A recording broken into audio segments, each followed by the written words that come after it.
Anto, pria berusia 40 tahun. Dulunya hanya penjual sembako kecil di pinggiran Bogor. Tapi tiba-tiba, dalam waktu singkat, ia punya minimarket besar dan ramai banget. Orang-orang kagum, tapi juga heran. Setelah itu, banyak kejadian aneh di sekitar tokonya. Suara tangisan tengah malam, pelanggan yang hilang tanpa jejak, dan bayangan hitam yang sering terlihat di rak bagian belakang. Konon, katanya, Anto melakukan pesugihan dengan makhluk halus penjaga pasar malam, dan setiap bulan ia harus menyerahkan tumbal manusia sebagai syarat kekayaannya. Tapi semua berubah ketika tumbalnya salah orang. Sebelum lanjut ke ceritanya, jangan lupa subscribe channel Mystery Story, tekan tombol like jika kalian suka dengan ceritanya. Dan silakan tulis di komentar jam berapa dan dari kota mana Anda menonton, dan pastikan tonton sampai selesai karena setiap detiknya penuh misteri yang belum pernah terpecahkan. Waktu itu sekitar tahun 2019 di daerah Cibinong, Bogor. Ada satu hal yang tiba-tiba menarik perhatian warga sekitar. Sebuah minimarket baru muncul begitu saja di pinggir jalan kecil yang dulunya sepi dan hanya dilewati oleh orang-orang yang mau jalan pintas ke arah pasar. Bangunannya sederhana, nggak terlalu besar, tapi bersih dan rapi. Catnya masih baru, warna putih dengan tulisan Anto Mart di depan. Lengkap dengan banner promo-promo yang kayaknya terlalu mewah buat ukuran toko yang baru buka di kampung. Yang bikin orang heran, sejak hari pertama buka, minimarket itu langsung ramai pembeli. Tiap sore sampai malam, selalu penuh. Padahal nggak ada iklan, nggak ada promosi besar-besaran. Tapi entah gimana, semua orang kayak otomatis pengen mampir ke sana. Pemiliknya, seorang pria berusia sekitar 40-an bernama Anto, dikenal sebagai orang yang sopan dan ramah. Dia selalu menyapa setiap pelanggan dengan senyum hangat, meskipun matanya sering terlihat sayu dan sedikit merah, seolah kurang tidur. Dia juga hafal nama-nama pembeli tetapnya. Malam, Bu Rini, kayaknya sabun cairnya udah mau habis ya. Nih, saya kasih diskon dikit. Begitu katanya tiap kali ada pelanggan yang datang, orang-orang jadi nyaman belanja di situ. Karena pelayanannya bagus dan harganya murah. Tapi ada satu hal yang mulai bikin warga bertanya-tanya. Toko itu nggak pernah tutup. Siang, malam, bahkan saat hujan deras, Anto Mart tetap buka. Lampunya terang, dan musik pelan dari speaker di lengket-lengket toko selalu terdengar. Bahkan pas malam Jumat Kliwon, saat semua warung sekitar sudah tutup, minimarket itu tetap buka seperti biasa. Banyak yang mengira mungkin Anto punya pegawai shift malam. Tapi anehnya, warga jarang banget lihat siapa yang jaga selain Anto sendiri. Kadang mereka lihat dia di kasir pagi. Lalu malamnya masih di tempat yang sama, duduk tegak sambil senyum, seolah nggak pernah istirahat. Yang bikin makin aneh, ada beberapa orang yang lewat tengah malam di depan toko itu dan melihat hal-hal yang sulit dijelaskan. Salah satu warga, Pak Hasan, pernah cerita kalau waktu dia pulang ronda jam 2 pagi, dia lihat lampu di dalam minimarket itu nyala terang, padahal pintunya dikunci. Dari kaca depan, dia bisa lihat bayangan seseorang berdiri di depan kasir, kayak lagi nunggu dilayani, tapi anehnya, bayangan itu tinggi banget, hampir nyentuh langit-langit. Pas dia coba nengok lagi dari sisi lain jalan, bayangannya hilang. Esok paginya, dia cerita ke warga lain, tapi mereka cuma ketawa dan bilang mungkin dia salah lihat. Tapi sejak itu, Pak Hasan gak pernah lewat situ lagi kalau malam. Ada juga cerita dari anak muda yang sering nongkrong di warung kopi seberang jalan. Mereka bilang, tiap lewat jam 2 pagi, suka terdengar suara bel pintu otomatis toko berbunyi ting, seperti ada yang masuk. Tapi pas mereka lihat, nggak ada siapa-siapa. Kadang kaca depan toko kayak memantulkan bayangan seseorang yang berdiri di tengah lorong, tapi pas diperhatikan lagi, kosong. Dari situ mulai muncul gosip di kampung. Warga bilang, kalau lewat jam 2 pagi, jangan nengok ke arah minimarket itu. Katanya suka ada bayangan orang berdiri di depan kasir padahal toko kosong. Awalnya cuma dianggap cerita iseng buat nakut-nakutin anak kecil. Tapi lama-lama, makin banyak yang ngalamin hal serupa. Misalnya, seorang ibu rumah tangga bernama Bu Sari yang sering belanja malam karena anaknya sakit. Dia cerita, waktu itu sekitar jam 11 malam, dia mampir ke Anto Mart buat beli susu dan obat demam. Di dalam toko, suasananya sepi banget, cuma ada Anto di kasir. Tapi anehnya, pas dia lewat rak bagian belakang, dia merasa kayak ada yang ngikutin dari belakang. Setiap dia berhenti, langkah itu ikut berhenti. Setiap dia maju, langkah itu juga maju. Pas dia menoleh, nggak ada siapa-siapa, tapi dia yakin banget ada napas di tengkuknya, hangat dan berat. Waktu dia sampai ke kasir, tangannya gemetar. Anto cuma senyum dan bilang pelan, "Nggak usah takut, Bu, mereka cuma numpang lewat." Kalimat itu terus terngiang di kepala Bu Sari, sampai berhari-hari. Siapa mereka yang dimaksud Anto? Sejak saat itu, Bu Sari nggak pernah berani belanja malam-malam lagi. Lalu ada kejadian lain. Anak kecil bernama Ariel, umur 8 tahun, ikut ayahnya belanja malam minggu ke sana. Saat ayahnya sibuk peli-peli mie instan, Ariel berlari ke rak mainan. Dia lihat ada boneka kecil di rak bawah. Katanya boneka itu bisa bicara. Waktu ayahnya selesai dan mau bayar, Ariel nggak ada. Panik dong, tapi pas dicari, anak itu berdiri di pojokan dekat lemari es.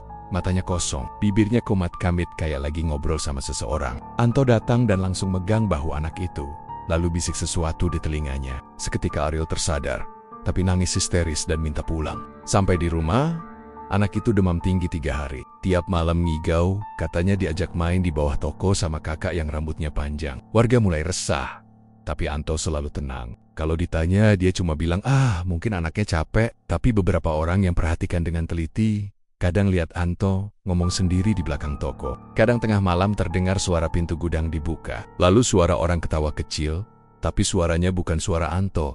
Suaranya serak, panjang, kayak bisikan perempuan. Pernah juga satu kali ada pemuda yang kerja ngojek dan suka mangkal di depan toko. Dia bilang, setiap jam 2:15, selalu terlihat bayangan hitam melintas di dalam toko, dari rak minuman ke arah kasir. Tapi bayangan itu nggak punya kepala. Setiap kali dia coba rekam pakai HP, layarnya langsung mati dan HP-nya panas banget kayak terbakar. Yang lebih aneh lagi, harga-harga di toko itu nggak masuk akal murahnya. Kadang susu yang di minimarket lain dijual 20.000, di Anto Mart cuma 10.000. Tapi setiap kali ada yang beli banyak, Anto selalu ngingetin dengan nada lembut tapi agak dingin. Jangan diborong ya, nanti yang lain marah. Waktu ditanya siapa yang marah, dia cuma senyum. Orang-orang yang datang ke situ sering ngerasa hawa dingin yang aneh, terutama di rak bagian belakang. Banyak yang bilang mereka merasa kayak diawasi dari balik rak. Ada juga yang bilang bau amis darah sering muncul tiba-tiba. Tapi setiap ditanya ke Anto, dia selalu punya alasan logis. Mungkin kulkas bocor, Bu, katanya. Mungkin dari ikan kaleng, Mas. Tapi entah kenapa, setiap orang keluar dari toko itu selalu ngerasa bulu kuduk mereka berdiri. Suatu malam, sekitar jam 1, ada petugas ronda yang lihat pintu toko kebuka sedikit. Mereka pikir Anto lupa nutup, jadi mereka coba masuk buat bantuin. Tapi begitu satu langkah masuk ke dalam, tiba-tiba semua lampu di toko mati. Suasana langsung gelap gulita. Salah satu dari mereka sempat nyalain senter. Dan di pantulan kaca kulkas minuman, mereka ngelihat sesuatu berdiri di belakang mereka. Sosok tinggi, rambut panjang, mukanya samar, tapi matanya merah terang. Begitu mereka teriak dan lari keluar, lampu toko langsung nyala lagi, dan pintunya tertutup rapat dari dalam. Setelah kejadian itu, nggak ada lagi yang berani mendekat kalau malam. Tapi anehnya, toko itu nggak pernah sepi.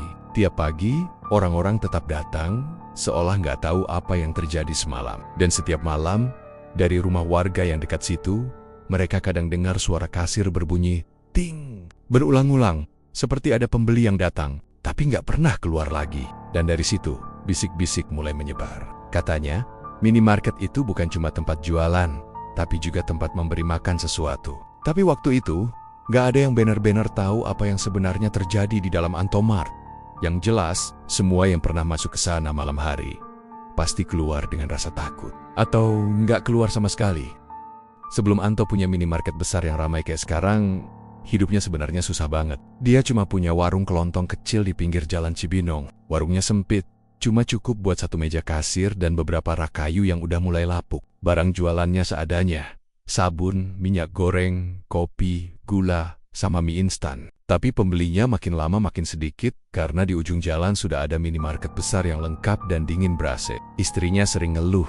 Katanya tiap hari cuma bisa jualan 50.000, kadang malah nggak laku sama sekali. Kalau begini terus, kita bisa bangkrut, Mas, kata istrinya waktu itu, sambil menghitung uang receh hasil jualan hari itu. Anto Kumadayam, matanya kosong, tapi kelihatan gelisah. Malam itu dia duduk di depan warung sampai larut, sambil merokok, bengong ngeliatin jalan yang sepi. Dalam hati dia kepikiran gimana caranya biar bisa kaya cepat. Soalnya anaknya yang pertama mau masuk sekolah menengah, biaya hidup makin tinggi, sementara penghasilan tetap segitu-gitu aja. Beberapa hari kemudian, ada pasar malam di daerah Parung. Orang-orang kampung rame ke sana buat nonton hiburan dan belanja barang murah. Anto bilang ke istrinya kalau dia mau ke sana, katanya mau cari stok barang grosiran yang murah buat isi warung. Istrinya ngizinin, tapi heran kenapa Anto berangkat sendirian jam 9 malam. Padahal biasanya pasar malam gak buka sampai larut. Waktu itu hujan gerimis, jalanan becek dan sepi. Tapi Anto tetap jalan pakai motor tuanya,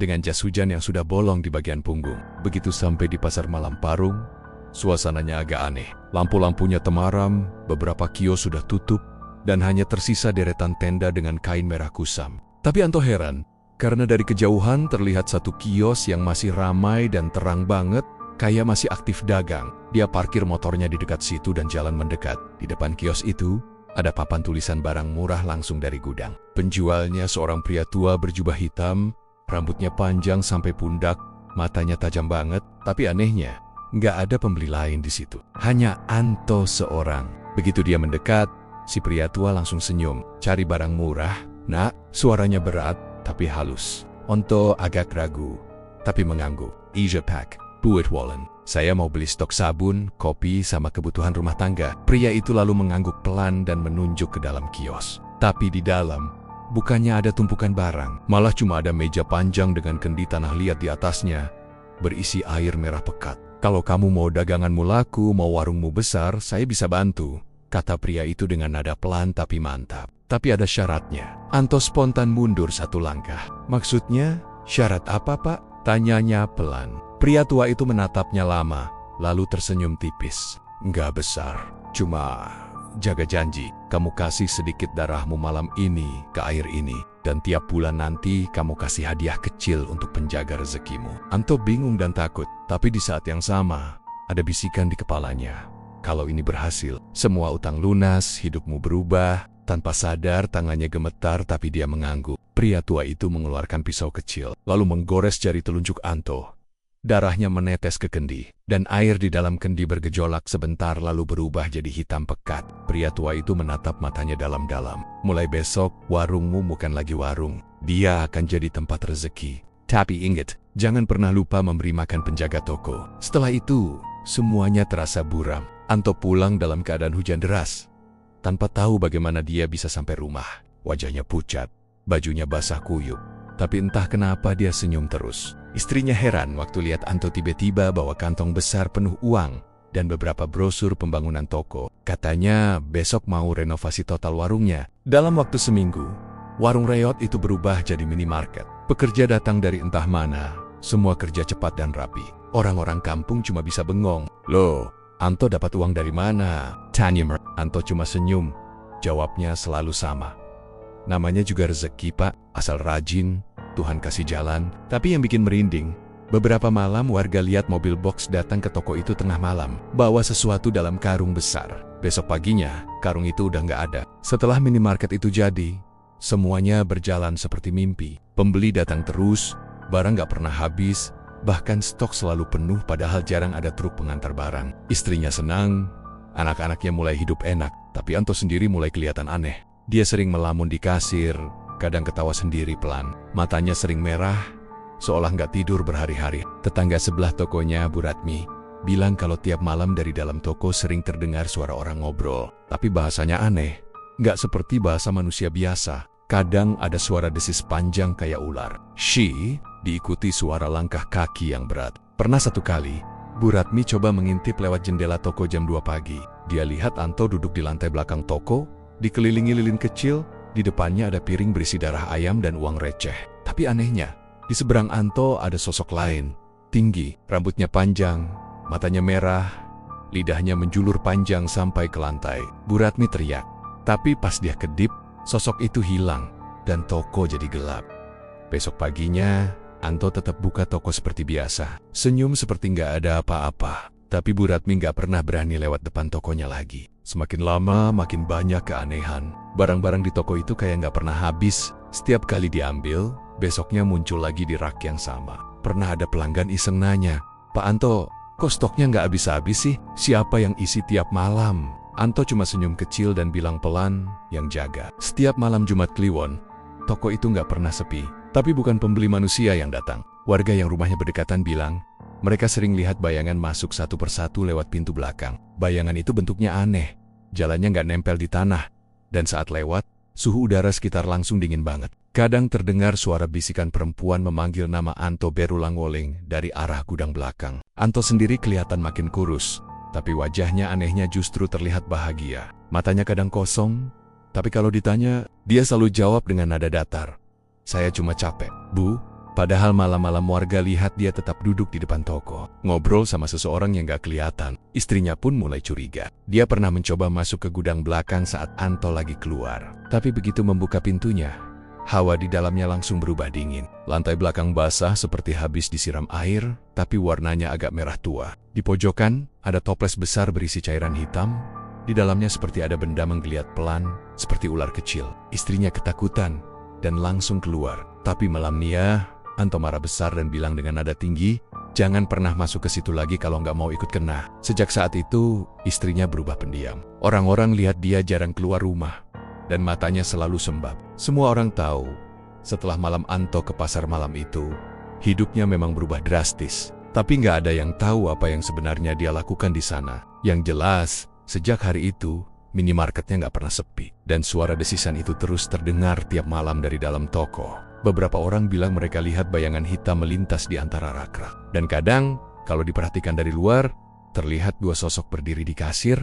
Satu Anto, satu lagi perempuan berambut panjang dengan kulit pucat yang menatap lurus ke arah jalan. Dan sejak malam itu, warga mulai berbisik pelan kalau kesuksesan Anto bukan rezeki biasa, tapi hasil perjanjian dengan sesuatu. Sesuatu yang bukan manusia. Malam itu suasananya sunyi banget di sekitar jalan kecil Cibinong. Hujan baru saja reda, dan udara masih terasa lembab. Lampu minimarket Anto terang menyala. Seperti biasa, walau sudah lewat tengah malam. Banyak warga yang heran, karena toko-toko lain udah tutup semua. Tapi minimarket Anto masih hidup seperti nggak pernah tidur. Sekitar jam 1:30 pagi, seorang pemuda ojek online bernama Dika melintas di depan minimarket itu. Ia baru selesai antar makanan ke perumahan belakang, dan karena kehabisan rokok, ia memutuskan berhenti sebentar. Beli rokok dulu deh, biar nggak ngantuk, gumamnya sambil matiin mesin motor. Motor Dika masih menyala lampunya, menyorot ke depan minimarket yang pintunya terbuka setengah. Dari luar kelihatan sepi, cuma ada satu lampu di kasir yang nyala kekuningan. Tapi papan buka 24 jam masih terpampang jelas. Dika melangkah masuk, bunyi bel pintu berbunyi pelan, ting-tong, "Permisi Pak," katanya. Nggak ada jawaban, hanya suara kipas angin tua yang berdecit pelan dari langit-langit. Dika melangkah ke dalam. Matanya melihat rak-rak barang yang rapi. Tapi entah kenapa, suasananya bikin bulu kuduk berdiri. Dia menuju ke bagian rokok di dekat kasir. Tapi kasirnya kosong. "Hello Pak," panggilnya lagi, agak keras. Masih nggak ada suara. Dika menoleh ke arah belakang rak. Dan di sana, dia melihat bayangan seseorang lewat sekilas. Seperti bergerak cepat, menunduk. "Wah, ada orang ternyata," katanya lega. "Pak, saya mau beli rokok ya." Nggak ada jawaban lagi. Tapi entah kenapa, dari arah belakang terdengar suara berdesis pelan. Suara itu panjang, seperti napas yang nggak manusiawi. Dika menelan ludah, tenggorokannya terasa kering. "Pak, berkende ya Pak," katanya, setengah gemetar. Ia melangkah pelan ke arah rak paling belakang, tempat suara itu berasal. Lampu di sana agak redup, dan hawa di dalam ruangan terasa lembab, seperti ada kabut tipis. Saat ia sampai di ujung rak, tiba-tiba sesuatu bergerak di lantai seperti ekor panjang, hitam dan licin, menjulur ke balik pintu gudang kecil di belakang. Dika mundur beberapa langkah, wajahnya pucat, ia hampir kabur, tapi rasa penasaran lebih kuat. Perlahan, ia buka pintu gudang itu. Gelap total di dalam, tapi terdengar suara bisikan aneh, seperti orang ngobrol dengan bahasa yang gak dikenal. Antara gumaman dan desisan, Dika mengangkat ponselnya untuk menyalakan senter. Cahaya ponselnya menyorot ke arah lantai yang basah. Ada genangan cairan gelap di sana. Warnanya mirip darah yang udah mengering di tepinya. Jantung Dika langsung berdegup kencang.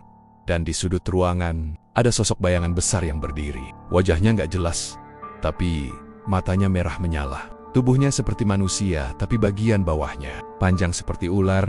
Dika langsung menjerit, tapi sebelum sempat lari, sosok itu bergerak cepat, mendekat, dan sesuatu menutup seluruh pandangannya. Hanya ada suara desis keras, lalu hening. Keesokan paginya, warga sekitar dikejutkan dengan motor ojek yang masih terparkir rapi di depan minimarket Anto. Helmnya masih tergantung di spion, dan lampu depan motornya masih basah karena hujan semalam. Tapi si pengendara nggak ada. Warga mulai ramai berdatangan. "Tuh, itu motor masih nyala dikit, tapi orangnya mana?" kata salah satu warga. Anto keluar dari dalam toko dengan wajah datar, seolah nggak kaget sama sekali.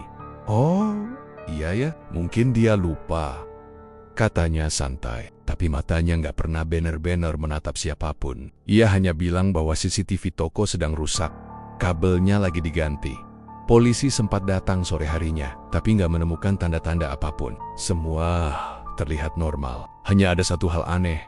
Di bagian rak belakang, lantainya terlihat kayak pernah basah. Warnanya agak merah gelap, seperti bekas cairan yang kering. Saat salah satu petugas menanyakan itu, Anto cuma tersenyum kecil.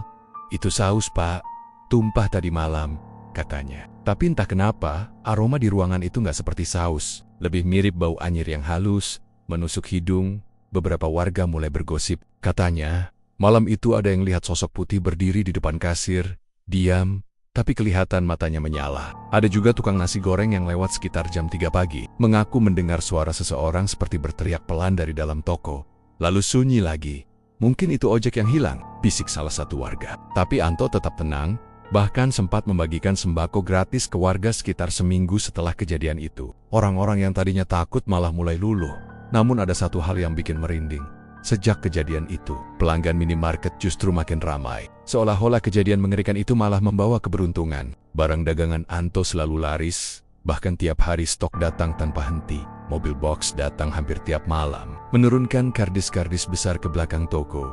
Tapi beberapa kali, warga yang lewat mula-mula mengaku melihat sesuatu yang janggal. Dari sela pintu belakang yang sedikit terbuka, terlihat sesuatu seperti tubuh ular raksasa melingkar di lantai gudang, lalu menghilang begitu saja ketika disorot lampu suatu malam. Anak muda bernama Reza yang tinggal di gang sebelah, nekat ngintip dari celah dinding belakang toko. Katanya, dia penasaran, karena setiap jam 2 pagi, selalu terdengar suara orang ngobrol pelan dari dalam. Tapi waktu dia intip, yang dia lihat malah bikin trauma seumur hidup.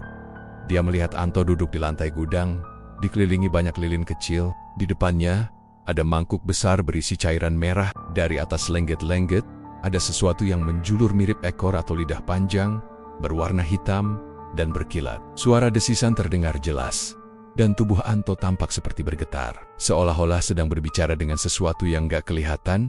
Reza langsung kabur, mukanya pucat. Sejak itu dia sakit demam tinggi berhari-hari. Dan setiap malam selalu teriak-teriak sambil bilang, "Ular itu besar banget, matanya merah."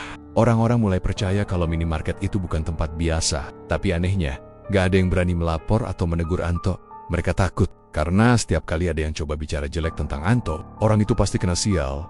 Dagangannya sepi, anaknya sakit, atau rumahnya tiba-tiba digerogoti tikus besar tanpa sebab. Sampai akhirnya, warga memilih diam. Mereka hanya lewat cepat kalau melintasi depan minimarket itu malam-malam, tanpa berani menoleh. Tapi bagi sebagian orang yang masih nekat beli ke sana, mereka bilang ada sesuatu yang aneh dengan tatapan Anto. Kadang matanya seperti punya dua warna, hitam di luar, tapi di tengahnya ada kilatan merah yang muncul sesaat, lalu hilang lagi. Dan dari hari ke hari, makin banyak yang datang ke minimarket itu, tapi makin sering juga terdengar kabar orang yang hilang tanpa jejak. Namun setiap kali ditanya, Anto cuma tersenyum dan bilang, mungkin cuma salah jalan. Tapi bagi warga sekitar, mereka tahu, semua yang salah jalan itu, terakhir kali terlihat, masuk ke minimarket Anto. Malam itu, langit Bogor kelam tanpa bintang. Angin berembus pelan membawa aroma tanah basah habis hujan. Jalan kecil di depan minimarket Anto tampak sepi. Cuma lampu toko itu yang masih menyala terang, seperti biasa. Sementara toko-toko lain udah tutup rapat sejak jam 9, minimarket Anto masih terbuka lebar, menggoda siapapun yang lewat untuk mampir. Tapi malam itu, bukan pembeli biasa yang datang. Dua anak muda bernama Raka dan Dio, teman satu tongkrongan, punya hobi bikin konten misteri buat YouTube kecil-kecilan. Mereka dengar cerita tentang minimarket Anto dari grup Facebook warga Cibinong, toko yang gak pernah tutup, pemiliknya ramah, tapi aneh. Dan beberapa orang yang terakhir kali terlihat masuk ke sana tapi nggak pernah keluar. "Bro, ini bisa jadi konten paling gila kalau beneran angker," kata Raka sambil pasang kamera kecil di dada. Mode night vision menyala. Dio cuma ketawa gugup. "Asal jangan ketemu yang aneh-aneh aja, Ra." Mereka datang sekitar jam 11 lewat sedikit, pura-pura belanja minuman dan snack. Anto seperti biasa, berdiri di kasir dengan senyum ramah. "Malam, Mas." "Wah, masih melek aja," katanya sopan. Raka menatapnya sekilas. Ada sesuatu di tatapan mata Anto yang bikin dia merinding. Seolah matanya hidup sendiri, memantulkan cahaya redup yang aneh. Setelah bayar, mereka nggak langsung keluar. Mereka berpura-pura jalan ke belakang rak, lalu diam-diam bersembunyi di antara tumpukan kardus kosong dekat gudang kecil. Tujuannya jelas, mau lihat apa yang sebenarnya terjadi di minimarket itu setelah tengah malam. Jam di kamera menunjukkan jam 0:06. Suasana di dalam toko mulai sunyi total. Hanya suara kipas angin tua yang berdecit dan suara tektik air hujan dari luar. Anto terlihat menutup laci kasir, tapi bukannya langsung pulang, dia malah jalan ke arah rak belakang. Gerakannya pelan dan kaku, seperti orang yang dikendalikan sesuatu. Dari rekaman yang mereka ambil, terlihat lampu di beberapa bagian toko mulai meredup satu persatu, sampai tinggal cahaya redup dari kasir. Anto kemudian menunduk di depan rak paling belakang dan memungut sesuatu, benda kecil seperti koin, lalu berbisik pelan. Suaranya nggak jelas. "Est, lo denger nggak?" bisik Dio sambil gemetar. Dia ngomong, "Apaan tuh?" Raka menajamkan telinga. Suaranya makin jelas, seperti doa tapi bukan bahasa manusia. Ada nada panjang, mendesis, dan di sela-selanya terdengar suara berat, seperti dari tenggorokan makhluk besar. "Syasha, Ra'ah." Raka menelan ludah. Kayak suara ular, katanya hampir tak terdengar. Tiba-tiba kamera Dio menangkap sesuatu di belakang Anto. Bayangan hitam tinggi menjulang di dinding. Bentuknya samar tapi besar banget, melebihi ukuran manusia. Bayangan itu perlahan bergerak, seperti sedang menunduk ke arah Anto. Dio menahan napas. "Anjir bro." Tapi sebelum mereka sempat berpindah, lampu di bagian belakang tiba-tiba padam total, gelap, hanya kamera night vision mereka yang merekam sama-sama apa yang terjadi. Dalam kegelapan itu terdengar suara benda berat menyeret di lantai. Shriek, diikuti suara napas panjang dan bau menyengat seperti amis darah bercampur tanah basah. Raka hampir teriak, tapi Dio langsung menutup mulutnya. Mereka berdua hanya bisa menggigil di tempat, berharap Anto nggak sadar kalau ada mereka di situ. Tapi sialnya, bayangan hitam itu tiba-tiba menoleh. Matanya 2 titik merah menyala seperti bara api. Dan dari tubuhnya tampak sesuatu melingkar di lantai, seperti ekor ular raksasa yang bergesekan dengan ubin. Lalu terdengar suara lembut, suara perempuan, tapi aneh, berat, seperti dari 2 arah. "Kau lihat," katanya pelan. Suara itu bikin bulu kuduk Raka langsung berdiri. Kamera jatuh ke lantai, menyorot sebagian rak dan kaki seseorang yang bergerak cepat ke arah mereka. Setelah itu, rekamannya hanya menampilkan gambar goyah, suara desisan keras, lalu hening total. Keesokan paginya, warga sekitar geger. Di depan minimarket Anto, 2 pemuda ditemukan tergeletak pingsan di parkiran. Hidung mereka berdarah dan mata mereka melotot seperti habis lihat sesuatu yang gak bisa dijelaskan. Anto yang pertama kali menemukan mereka langsung menelepon warga. "Kasihan ya, mungkin anak muda kelelahan," katanya dengan nada datar. Tapi wajahnya tetap tenang, bahkan senyum kecil masih terukir di bibirnya. Mereka berdua dibawa ke rumah sakit. Dokter bilang secara fisik nggak ada luka serius, tapi kondisi mental mereka kacau. Raka terus-terusan menjerit, "Ular!" Ularnya besar banget, kepala perempuan. Sementara Dio cuma diam, pandangannya kosong ke langit-langit, sesekali menangis tanpa suara. Beberapa hari kemudian, rekaman dari kamera mereka tersebar lewat grup WhatsApp warga. Awalnya cuma beberapa detik yang sempat tersisa sebelum kamera mati, tapi cukup untuk bikin orang sekampung ketakutan. Dalam video itu, terlihat jelas sosok hitam tinggi berdiri di belakang Anto saat ia menutup kasir. Bayangan itu bukan bayangan manusia. Lehernya panjang, dan di ujungnya tampak sesuatu seperti kepala dengan rambut panjang terurai. Warga langsung ramai bahas itu. Ada yang bilang itu cuma efek kamera, tapi banyak yang yakin itu makhluk yang selama ini bekerja sama Anto. Bahkan, ada yang bersumpah bahwa setelah nonton video itu, malamnya mereka mimpi buruk. Dalam mimpi, mereka berdiri di depan minimarket yang gelap, dan dari dalamnya keluar suara desis pelan memanggil nama mereka satu-satu. Setelah kejadian itu, suasana di sekitar minimarket makin mencekam. Warga mulai jarang lewat, apalagi malam-malam. Tapi anehnya, toko Anto tetap ramai pembeli di siang hari. Bahkan makin banyak yang datang dari luar daerah. Katanya, barang-barangnya lebih murah dan lengkap daripada toko lain. Namun yang bikin tambah aneh, setiap malam Jumat, selalu terdengar suara seperti benda berat diseret dari dalam toko. Suara itu terus berulang, sampai menjelang subuh. Kadang, warga yang tinggal paling dekat mengaku mencium bau anyir bercampur kemenyan dari arah belakang toko. Suatu malam, seorang satpam perumahan yang lewat iseng berhenti di depan minimarket itu. Ia melihat lampu dalam toko nyala, tapi nggak ada orang. Tiba-tiba dari balik kaca, muncul sosok perempuan berambut panjang duduk di depan kasir. Wajahnya pucat, senyumnya lebar banget. Saat satpam itu coba melirik lagi, sosok itu hilang. Tapi dari dalam toko terdengar suara desisan panjang, dan lampu toko mati mendadak. Si Jacques itu, nggak ada yang berani lewat depan toko kalau malam Jumat. Banyak yang bilang kalau makhluk itu muncul rutin, katanya, sebagai bagian dari ritual pesugihan Anto. Dan setiap kali ada darah tumpah, toko itu akan makin ramai. Orang-orang kini yakin, Anto bukan manusia biasa. Ia mungkin udah lama bersekutu dengan makhluk yang haus tumbal. Dan siapapun yang berani mengusik rahasianya, bakal jadi korban berikutnya. Beberapa minggu setelah kejadian dua anak muda yang pingsan di depan minimarketnya, suasana di sekitar toko Anto makin mencekam. Warga udah jarang mau mampir malam-malam. Tapi anehnya, toko itu justru makin sukses. Mobil-mobil box datang hampir tiap malam, membawa barang-barang baru. Anto bahkan sempat memperluas bangunan tokonya ke arah belakang, katanya buat gudang tambahan. Tapi warga tahu, sejak malam itu, gudang belakang bukan lagi tempat biasa. Suatu sore Anto duduk di warung kopi pinggir jalan, sendirian. Wajahnya pucat, matanya sayu, tapi senyum di bibirnya tetap ada. Dari kejauhan, datang seorang pria berperawakan gemuk, mengenakan jaket lusuh. Namanya Doni, teman lama Anto. Dulu mereka pernah kerja bareng di Jakarta, sebelum Anto buka warung di Bogor. "Ton, lama banget gak ketemu." "Gila, sekarang lo udah kayak gini aja. Minimarket lo rame banget ya," kata Doni sambil menepuk bahunya. Anto cuma tersenyum kecil. "Ya gitu deh, Don, rezeki gak disangka. Tapi, semua ada harga yang harus dibayar." Doni tertawa kecil. Gak paham maksudnya. Tapi saat melihat wajah Anto lebih dekat, ia sadar ada sesuatu yang aneh. Di bawah matanya ada lingkar hitam tebal, dan kulit wajahnya tampak pucat seperti orang kurang darah. "Lo, sakit, Ton? Kelihatan kayak kurang tidur," tanya Doni. Anto menatap gelas kopinya lama, lalu dengan suara pelan, dia mulai bercerita. "Dulu, waktu warung gue mau tutup, gue udah gak tahu mau ngapain lagi, Don.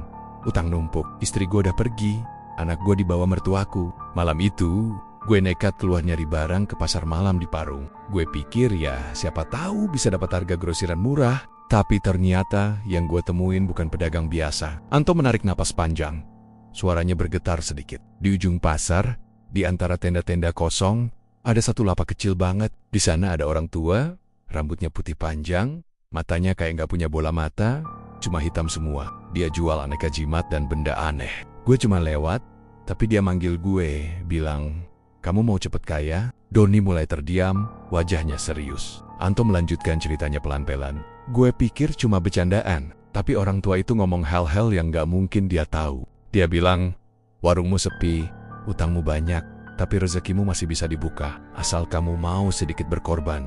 Gue kaget, dia tahu semuanya. Menurut cerita Anto, orang tua itu kemudian menyerahkan sebuah kendi kecil berisi cairan merah pekat, seperti darah, dan sehelai kain putih dengan tulisan aneh yang melingkar seperti huruf-huruf kuno. Dia bilang, "Kalau gue mau selamat dan kaya, gue harus siapin sesajen di malam Jumat Kliwon di tempat usahaku." Cuma itu, katanya. Tapi di dalam hati, gue tahu, itu bukan perjanjian biasa. Anto berhenti sejenak, lalu menatap Doni dengan mata kosong.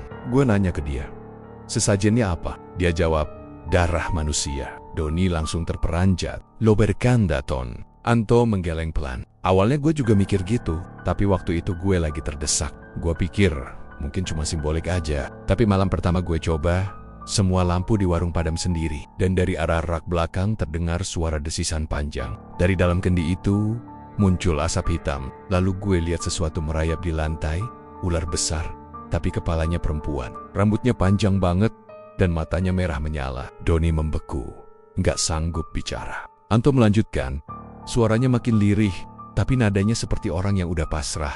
Makhluk itu ngomong ke gue tanpa buka mulut. Suaranya langsung muncul di kepala gue. Dia bilang, "Selama darah itu ada setiap bulan, rezekimu tak akan habis. Tapi kalau kau berhenti, maka kau yang akan jadi gantinya." Sejak malam itu, hidup Anto berubah total. Esok paginya, ada seseorang yang datang ngasih pinjaman besar tanpa diminta. Warungnya bisa direnovasi, dan hanya dalam seminggu jadi minimarket modern. Barang-barangnya seperti datang sendiri. Uang terus ngalir, dan pelanggan makin ramai. Tapi bersamaan dengan itu, setiap bulan di malam Jumat Kliwon, selalu ada kejadian aneh. Suara orang menjerit dari dalam toko, darah di lantai gudang, dan seseorang yang hilang tanpa jejak.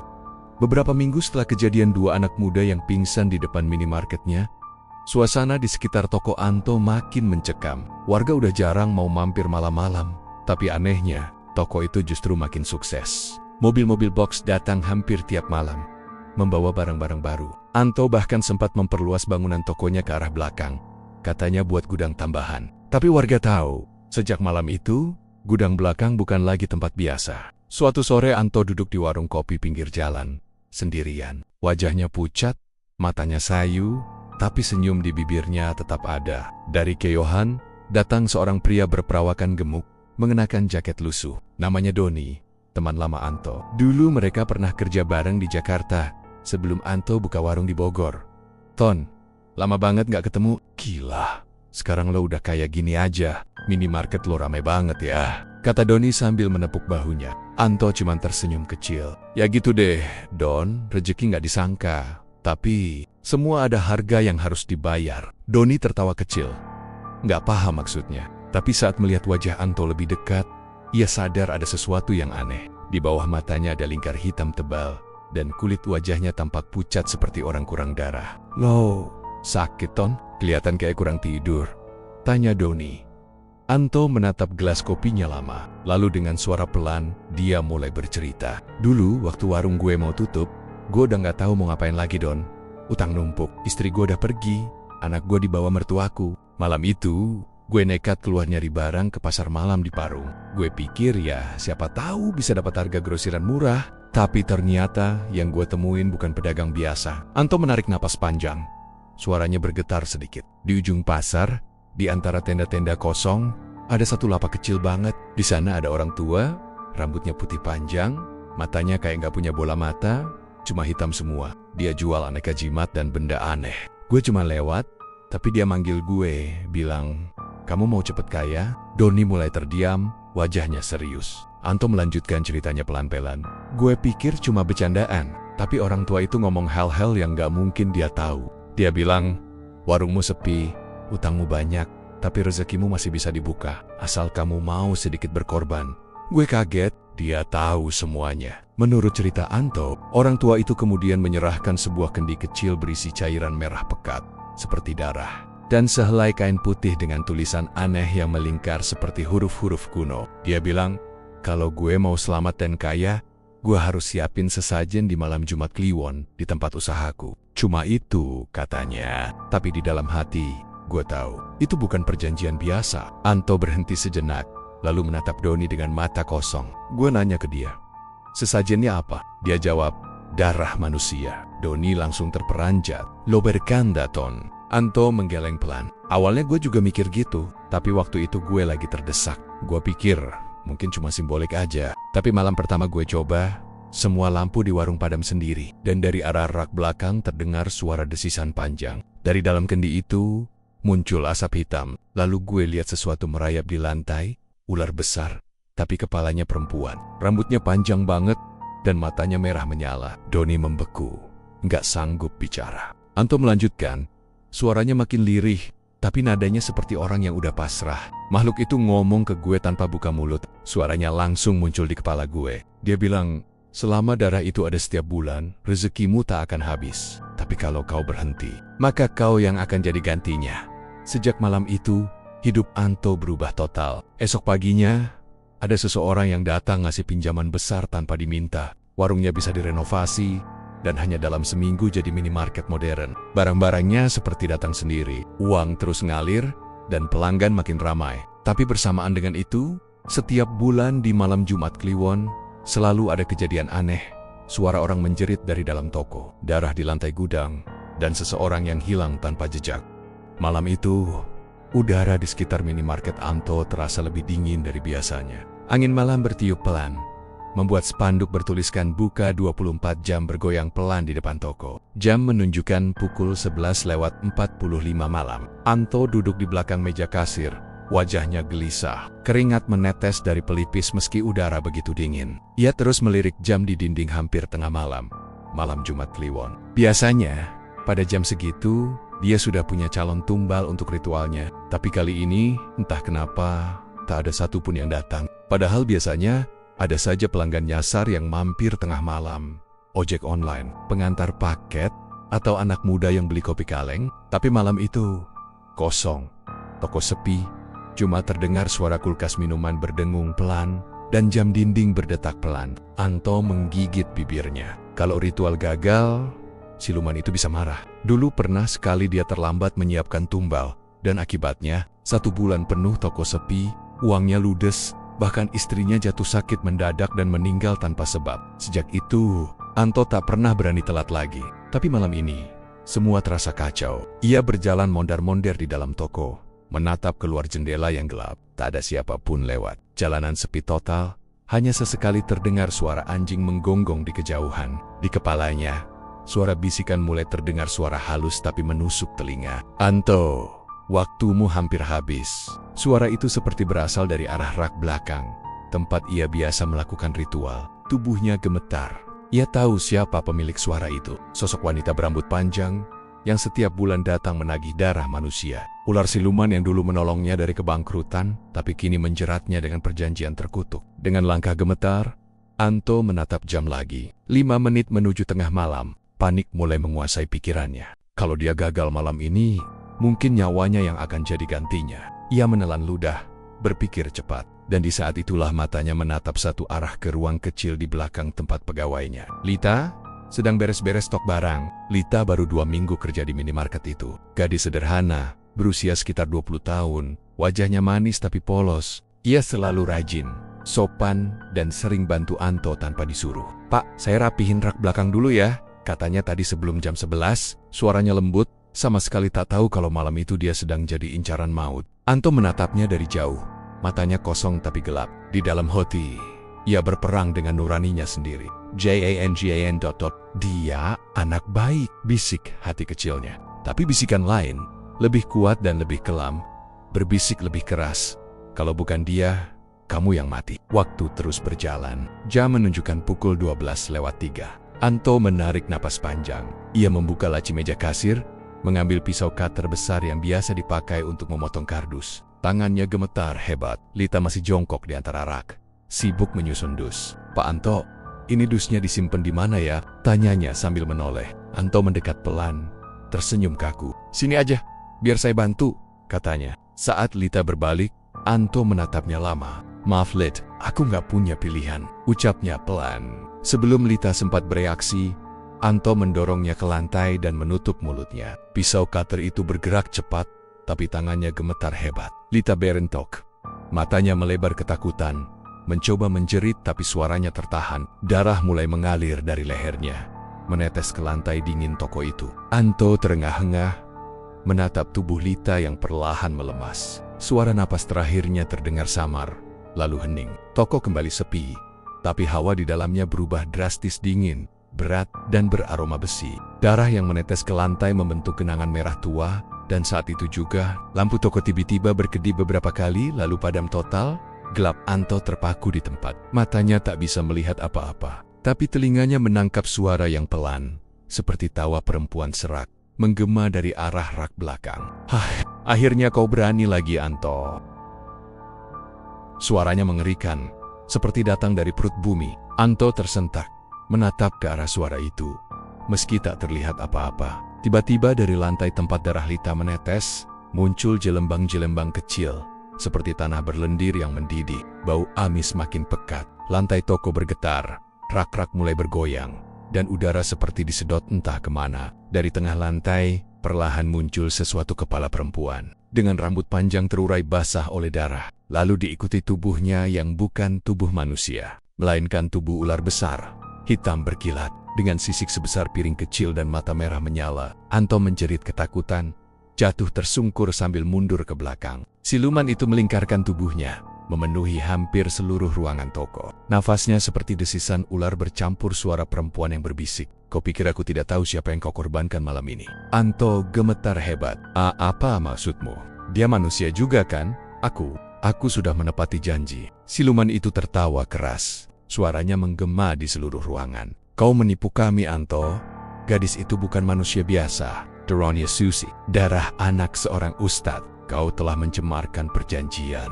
Tiba-tiba dari balik rak-rak muncul bayangan-bayangan hitam. Jumlahnya banyak puluhan. Mereka menjerit bersamaan.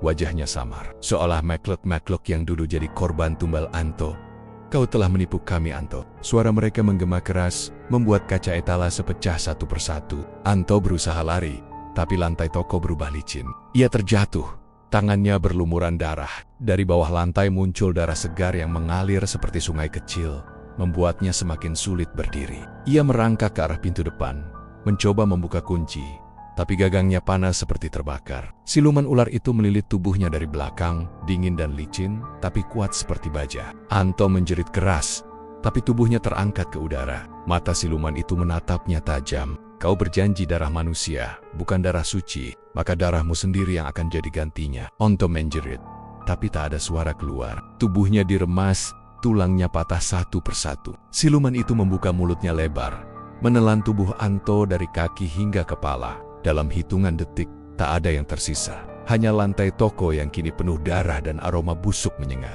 Di luar, angin berhenti berhembus. Langit mendadak gelap total, tanpa bintang, tanpa bulan. Besok paginya, warga menemukan toko itu terkunci rapat dari dalam. Lampu menyala redup, tapi tak ada tanda kehidupan. Di depan kasir, mereka melihat bercak darah membentuk huruf A. Polisi datang, mendobrak pintu. Di dalam, rak-rak berantakan, lantai licin seperti habis disiram cairan kental berbau busuk. Tak ada jasad, tak ada jejak siapapun. Tapi di rak paling belakang, ada sesuatu yang membuat bulu kuduk semua orang berdiri. Kulit ular hitam mengelupas. Panjangnya hampir 3 meter, dan di atasnya tergeletak name tag bertuliskan Anto. Sejak hari itu, toko itu tak pernah dibuka lagi. Tapi warga sekitar sering melihat cahaya merah samar dari balik kacanya setiap malam Jumat Kliwon. Kadang, ada suara kasir berbunyi, seolah ada transaksi. Dan sesekali, terdengar suara perempuan berbisik, "Selamat datang di toko kami." Tak ada yang berani mendekat lagi. Beberapa bulan setelah kejadian mengerikan itu, warga sekitar minimarket mulai bisa bernapas lega. Polisi sempat datang berkali-kali, memasang garis kuning dan membawa tim forensik, tapi hasilnya nihil. Tak ada jasad, tak ada bukti pembunuhan, bahkan CCTV toko pun rusak total. Akhirnya kasus itu perlahan dilupakan. Orang-orang hanya menyebutnya toko Anto yang dikutuk. Toko itu dibiarkan kosong. Pintu kacanya ditutup dengan papan kayu. Tapi anehnya setiap malam papan itu selalu terlihat sedikit terbuka, seolah ada seseorang yang diam-diam keluar masuk. Warga yang lewat mengaku sering melihat cahaya redup dari dalam, seperti lampu kasir yang menyala sendiri. Malam-malam, terutama setiap Jumat Kliwon, selalu terdengar suara pelan dari dalam toko itu. Kadang suara langkah kaki, kadang seperti suara rak besi yang digeser. Tapi yang paling bikin merinding adalah suara mesin kasir berbunyi, kring. Selamat datang di toko Anto Mart. Padahal toko itu sudah ditutup, dan listriknya bahkan sudah diputus oleh PLN sejak 2 bulan lalu. Sekitar bulan ketiga setelah kejadian, kabar aneh mulai beredar.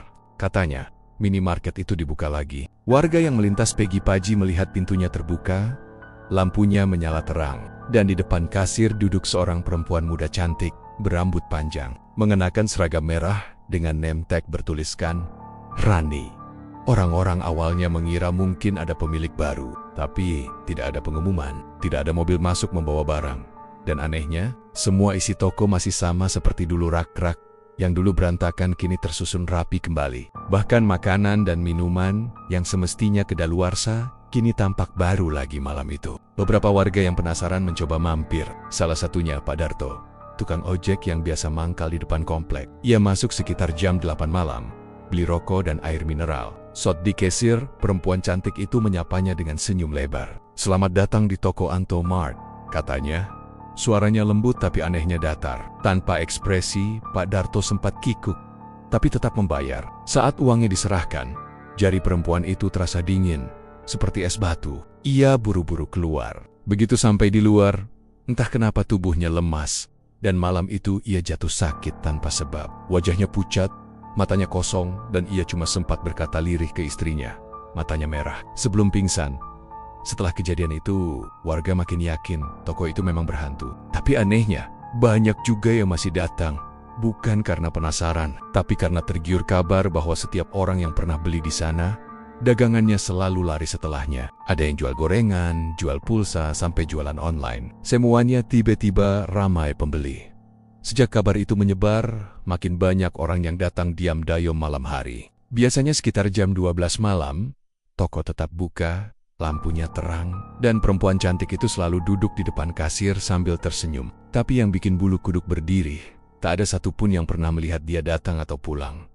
Beberapa remaja pernah mencoba merekam dari jauh, pakai HP dalam video yang mereka ambil. Terlihat jelas perempuan itu duduk diam, tapi di kaca kulkas di belakangnya ada bayangan lain. Sosok laki-laki berkepala botak dengan seragam kasir warna merah. Berdiri di belakangnya sambil menatap lurus ke arah kamera. Saat diperbesar wajahnya terlihat hancur, matanya bolong, dan di dada seragamnya tertulis name tag Anto.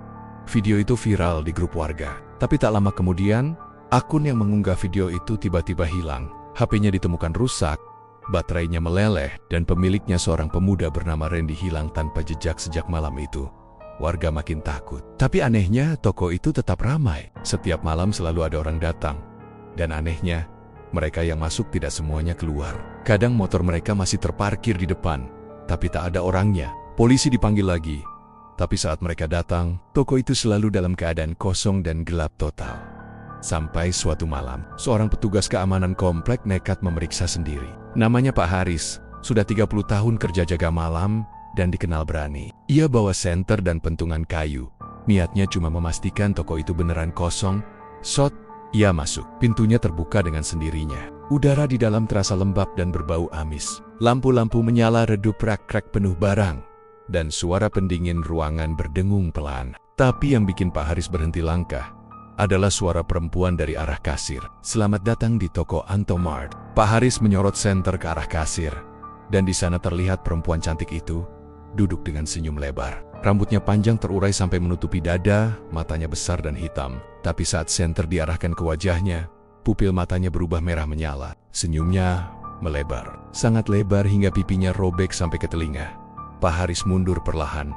Tapi saat berbalik, ia melihat sesuatu di kaca kulkas minuman. Bayangan laki-laki berdiri tepat di belakangnya. Bayangan itu mengenakan seragam kasir, dan di tangannya ada sesuatu yang mengilap pisau cutter.